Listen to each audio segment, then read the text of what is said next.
Tengok. Mana Al-Baik. Wah, buka Al-Baik. Itu lah.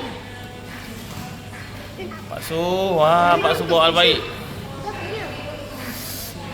Al-Baik. Ini special punya. Dia dua.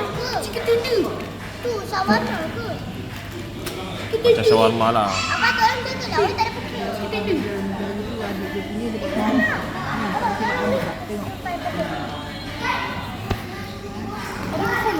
Ni burger siapa ni? Ni burger Syadat. Bismillahirrahmanirrahim. Oh, panasnya.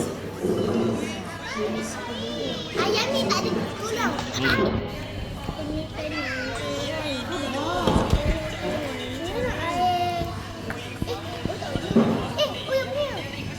Ah, ayam ni. Burger dia.